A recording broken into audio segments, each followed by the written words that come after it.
just been doing a lot of work with Richard Woodhouse, and things are just coming together. Like, I'm just in a good space technically. I feel like I can work the ball both ways on wheel at the moment, and I'm just starting to get the putter going again. So it's been a really consistent year. I'm really happy with the year. Won a couple of 4-day events. Won Darwin earlier in the year as well. So no, it's been a year of firsts, and I'm definitely happy with where the game is at the moment for sure. I know we spoke earlier in the year about the value of winning the Pro-Ams and the confidence that you get from that. What about winning NT-PGA and getting that on the resume? Yeah, winning NT-PGA just sort of just gives you that confidence. You know you can do it. You know your best golf can win on this tour, and it's a tough tour. There's so many good players out here. So it's just, you gain that confidence from winning multiple Pro-Ams, and you take that to the next level. You win a tour event, and then next minute you're like, okay, I belong here. You gain confidence just from doing that, and it's also just a bit of a stress relief, to be honest. Like, you question it, you think about it, and you're like, am I good enough to win? Then you finally do it. You sort of tick that box, and you're like, right, well, let's go. Let's go to bigger and better things. So. Yeah, have you thought that far ahead? Did you look at any Q schools this year? I did go to Europe, and actually had my only poor week of the whole year. At first stage, I didn't get through.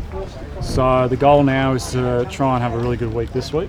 And if that can sort of bump me up in that top 10 order of merit, then that kind of opens the door for a few other Q schools later next year. So kind of just want to focus on this week, get this week done, and then see where I stand. And I might look at going to China, or I don't know, maybe go back to Asia. I don't know. So I just want to get through this week and see where I stand. Yeah, talk us through the round starting from 10. Obviously, it's probably you guys sort of say that's the harder of the 9s.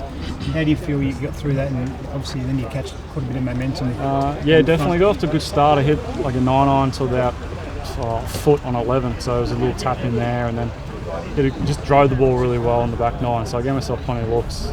Had like a 3-footer for birdie on 12, so all of a sudden I'm 2 under through 3, feeling pretty comfortable. I know my game's good, and I just sort of cruised along, and then I got hot towards the back, or the front 9, our back 9 today. So I missed a couple of short ones out there too, so it could have been really good, to be honest, but I'll take 67. How was 7 playing today, and what did you hit in there? 7, hit driver, sandwich into 7 too. Yeah, I hit a good drive down there to about 98 metres, I think I had. Yeah, right. And then that makes that hole pretty easy with a wedge in instead of a 6 or 7 iron. So, because I was driving the ball really well, normally I'd probably only hit 2 iron or maybe 3 wood off there, but I was driving so well, I was like, well, let's stay aggressive. You're driving it well. Let's take advantage of the opportunities. So, and I hit a really good drive down the last there too. I only hit the 9-iron into the last, so it makes that hole easy, makes the rest of the golf course easy when you hit short irons. And you just play short at 8, obviously a bit of a tricky pin there. Yeah, just 2-iron off that tee, just put in position, take the water out of play.